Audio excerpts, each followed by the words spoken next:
सोचिए एक दुनिया जहां हर दिन कोई ना कोई मरता है। सब बहुत दुखी होते हैं लेकिन किसी को नहीं पता कौन कब जाएगा। लेकिन एक दिन ऐसा आया कि सब कुछ रुक गया। सब अपने बारी का इंतजार कर रहे थे लेकिन न्यूज़ में बताया कि आज पहली बार कुछ ऐसा हुआ कि कोई नहीं मरा। एक दिन बीत गया, 2 दिन बीत गए, एक हफ्ता बीत गया। सबको टेंशन होने लगी कि ये क्या हो रहा है। अब धीरे धीरे 1 साल बीत गया, 10 साल बीत गए, 20-50 साल बीत गए, लेकिन कोई मर ही नहीं रहा था। सब पागल हो गए, कब तक हम एक ही शरीर में ट्रैप रहेंगे। चलिए ये तो थी एक काल्पनिक कहानी, बट आज हम बात करेंगे डेथ के बारे में, मरने के बाद क्या होता है। मैं बता दूं कि मेरे को ये किसी ने बताया नहीं है, बट ये बहुत ही इंटरेस्टिंग टॉपिक होने वाला है। रिसर्च के अकॉर्डिंग हर सेकंड लगभग 4 लोग पैदा होते हैं, हर मिनट में 258, हर घंटे में 15,480 एंड हर दिन में 3,71,520 के बीच में। पर फिर भी दुनिया 8 बिलियन पर क्यों अटकी हुई है? सिंपल, क्योंकि डेथ भी एक बैलेंस है। रेशियो है 2.31 से। हर सेकंड 2 बच्चे पैदा होते हैं और एक इंसान दुनिया छोड़ के चला जाता है। तो ओके, ये तो था दुनिया का आना जाना, ये बात सबको पता है। तो एक्सेप्ट करना इतना मुश्किल क्यों है? क्यों अगर कोई छोड़कर चला जाता है तो हम अपने आप को संभाल नहीं पाते? मौत यानी काल एक ऐसी चीज है जिसको आज तक कोई एक्सप्लेन नहीं कर पाया। यहाँ रिलीजन भी अपना अपना रोल प्ले करते हैं, हर धर्म के हिसाब से अपना अपना बिलीफ है। जैसे हिंदुइज्म कहता है आत्मा कभी मरती नहीं, बस शरीर बदलती है। जैसे हम कपड़े बदलते हैं वैसे ही एक सोल एक बॉडी से दूसरी बॉडी में चली जाती है। वहीं सिखिज्म कहता है जन्म मरण का चक्कर यानी बर्थ एंड डेथ का साइकिल तब तक चलता है जब तक इंसान अपने कर्मों का हिसाब पूरा ना कर दे। इस्लाम एंड क्रिश्चियनिटी दोनों कहते हैं कि मौत के बाद एक फेज आता है आफ्टर लाइफ का, जहां इंसान अपने कर्मों का हिसाब देता है। हेवन या हेल उसके बाद डिसाइड होता है। परंतु अब सवाल ये है कि 21 सदी की साइंस क्या कहती है। डॉक्टर्स के अकॉर्डिंग जब हार्ट धड़कना बंद कर देता है और ब्रेन सिग्नल एक्टिविटीज देना बंद कर जाता है तो बॉडी टेक्निकली एंड बायोलॉजिकली मर जाती है।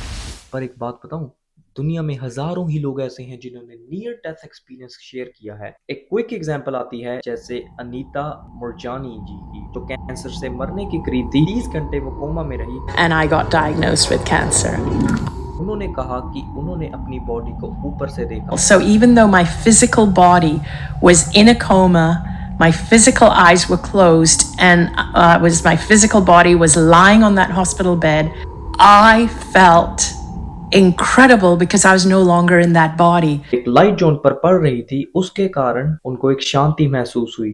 जब वो वापस आई उनका कैंसर खत्म हो चुका था। ये कितना सच हो सकता है, इसे साइंस एक्सप्लेन करने की कोशिश जरूर करती है, जैसे शायद हेलुसिनेशंस का नाम देना। कुछ कहते हैं कि ये ब्रेन की केमिकल रिएक्शन हो सकती है, बट अभी भी कोई भी साफ सेटिस्फैक्टरी एक्सप्लेनेशन नहीं मिल पाया जो इसको समझा सके। एंड इंडिया में भी ऐसे लोग मिले जिनको अपनी पास्ट लाइफ अच्छे से याद थी। शांति देवी, एक छोटी सी लड़की दिल्ली की रहने वाली, जो कहती थी का घर मथुरा में था और उनके पति भी वहीं रहते थे। हाँ, माना बच्चे झूठ बोल देते हैं, पर क्या ये कोइंसिडेंस था या सच में रीइंकार्नेशन एग्जिस्ट करती है? शायद मौत जिसे हम छिपने की कोशिश करते हैं वो कोई एंड नहीं बल्कि एक रीस्टार्ट हो, एक ट्रांजिशन हो, एक जर्नी जिसे आज तक कोई समझा नहीं पाया। पर आपने कभी सोचा है जब हम मरते हैं क्या ये हमें कभी फील भी होगा? हमारे जानने वालों का क्या होगा? क्या वो हमें मिस करेंगे? ओशो का एक कमाल का टेक था इस पर, जब मैं मर जाऊंगा तो मेरे लिए तुम मर जाओगे और तुम्हारे लिए मैं, क्योंकि दोनों में सिर्फ कॉन्शियसनेस बची रहती है। और इसका सबसे प्रॉक्सिमिटी रिश्ता रखती है deep sleep and deep meditation. Science and religion दोनों का आंसर डिफरेंट है, पर एक हिप्नोटिस्ट थे डॉक्टर माइकल न्यूटन, उनकी लिखी हुई बुक जर्नी ऑफ सोल्स, और इसमें उन्होंने स्टेप बाय स्टेप लिखा है कि मौत के बाद आत्मा के साथ क्या होता होगा। Step 1, the release. न्यूटन्स के क्लाइंट कहते हैं कि जब आत्मा शरीर छोड़ती है पहले कुछ सेकंड्स तक आत्मा कंफ्यूज्ड रहती है। जब वो अपने शरीर को ऊपर से देखती है, डॉक्टर्स को आसपास, फैमिली रो रहे होते हैं और वो सब कुछ खुद देख सकती है पर टच नहीं कर सकती। फिर एक सडन रिलीफ ये मोमेंट होता है जब फिजिकल वर्ल्ड से कनेक्शन कट हो जाता है और आत्मा बॉडी से अलग होती है, बिना पेन और बिना फियर के। दूसरा phase, transition into the spirit world. Body छोड़ने के बाद एक सोल एक लाइट टनल के थ्रू ट्रांजिशन करती है। कुछ कहते हैं कि जैसे फेमिलियर एनर्जी पास आ रही हो, और कुछ इस लाइट को होम कहते हैं, एक जगह जहां पीस, अनकंडीशनल लव महसूस होता है। एक रियल केस में एक औरत ने कहा, मैं एक टनल से जा रही थी और एक फेमिलियर एनर्जी मुझे बुला रही थी। मुझे लगा जैसे मेरी गुजर चुकी माँ वहीं थी। फिर आता है द लाइफ रिव्यू, आप अपनी जिंदगी की फिल्म। अब इस स्टेज पर सोल एक प्रोसेस से गुजरती है जहां वो पूरी लाइफ एक मूवी की तरह प्रीव्यू करती है। हर मोमेंट, हर इमोशन और सबसे इम्पोर्टेंट है फीलिंग्स। ये कोई जजमेंट डे नहीं होता, बस एक अंडरस्टैंडिंग होती है कि उन एक्शंस का इफेक्ट दूसरों पर कैसे पड़ा। जैसे आपने किसी को हर्ट किया तो वो दर्द आप भी महसूस करेंगे। आपने किसी की हेल्प की तो वो जो अच्छाई उस इंसान ने फील की वो आप भी फील करेंगे। ये समझने का मोमेंट है कि हमने अपनी लाइफ में क्या सीखा एंड क्या मिस किया। Number 4, returning to the soul group. Life review के बाद सोल को अपने जैसे मिलते हैं। सोल फैमिली, इमेजिन करो तुम्हारे सब जन्म के दोस्त एक ही क्लासरूम में तुम्हारा वेट कर रहे हो, और जब तुम आओ तो वो कहें, हाँ जी आ गए, एग्जाम कैसा गया। ठीक इसी तरह हर जन्म में कोई हमारे पेरेंट्स बनते हैं, कोई दोस्त, कभी टीचर, कभी एनिमी के रूप में मिलते हैं। Number 5, rest, learning and healing. अब सोल को रेस्ट जोन में लाया जाता है, एक जगह जहां वो पुरानी एनर्जी से हीलिंग एरिया में आती है। ये वहां तब तक होती है जब तक उनके पेन, गिल्ट या रिग्रेट डिसॉल्व ना हो और सोल पूरी तरह से शांत ना हो जाए। अब एक नया चैप्टर होता है। सोल समझती है कि उसके लास्ट लाइफ के एक्सपीरियंसेस से क्या लेसन मिला। यानी किसी लाइफ में तुमने पेशेंस नहीं सीखा तो यहाँ तुम्हें याद दिलाया जाता है कि अगले जन्म में हम पेशेंस ना भूलें। Number 6, meeting with elders. Imagine करो एक काम ब्राइट हॉल जहां ये एल्डर्स रोशनी के फॉर्म में बैठे हों और हम उनके सामने खड़े हैं, अपनी बीती हुई पूरी लाइफ डिस्कस कर रहे हैं बिना किसी डर के।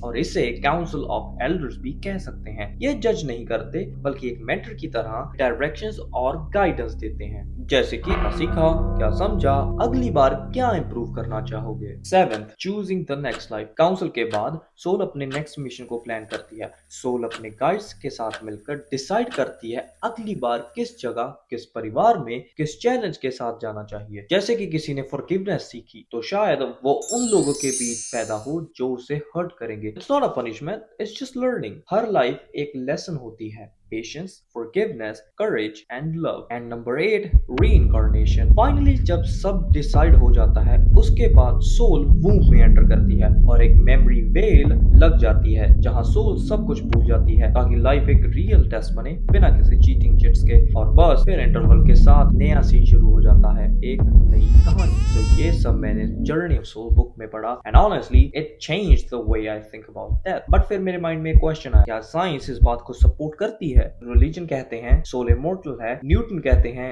एनर्जी नेवर डाइज, तो साइंस क्या कहती है इसके बारे में? यहाँ एंट्री होती है क्वांटम फिजिक्स की। क्वांटम फिजिक्स कहती है यूनिवर्स में सब कुछ एनर्जी है, एनर्जी कभी डिस्ट्रॉय नहीं होती, सिर्फ फॉर्म चेंज करती है। मतलब अगर हम भी एनर्जी हैं तो शायद हम मरते नहीं, बस शेप बदलते हैं। आपको शायद कई बार महसूस होता होगा, अगर आप किसी के बारे में सोच रहे हो तो आपको उस इंसान के बारे में कुछ फील होता होगा, जैसे कि माँ को एक बच्चे के बारे में, एक लवर को दूसरे लवर के बारे में। इसे कहते हैं क्वांटम एंटेंगलमेंट। दो पार्टिकल्स चाहे कितने भी लाइट ईयर्स दूर हों उसके बावजूद भी वो इंस्टेंटली कनेक्टेड रहते हैं। तो शायद हमारी सोल्स भी ऐसे ही कनेक्टेड हैं, डिस्टेंस और टाइम के लिमिट के बगैर। और यहाँ कई साइंटिस्ट बोलते हैं जब हम मर जाते हैं तो हम बस गायब हो जाते हैं, बाकी लोग लाइफ में मूव ऑन कर जाते हैं, हम बस एक कोमा में चले जाते हैं, एक ऐसी टनल जहाँ से हम कभी निकल नहीं पाते। सब कुछ नॉन एग्जिस्टेंट हो जाता है हमारे लिए। शायद मौत हमें खत्म नहीं करती, वो बस एक डोर खोलती है, एक डोर जिसके पार हमें हमारा असली घर मिलता है। लाइफ आफ्टर डेथ कोई फैंटेसी नहीं लगती अगर हम समझें कि हम सिर्फ बॉडी नहीं, एक एटर्नल एनर्जी है। आई होप ये वीडियो इंटरेस्टिंग एंड अच्छा लगा हो तो कमेंट सेक्शन में जरूर बताना, like, share and smash that subscribe button. मिलते हैं नेक्स्ट वीडियो में, टेक केयर।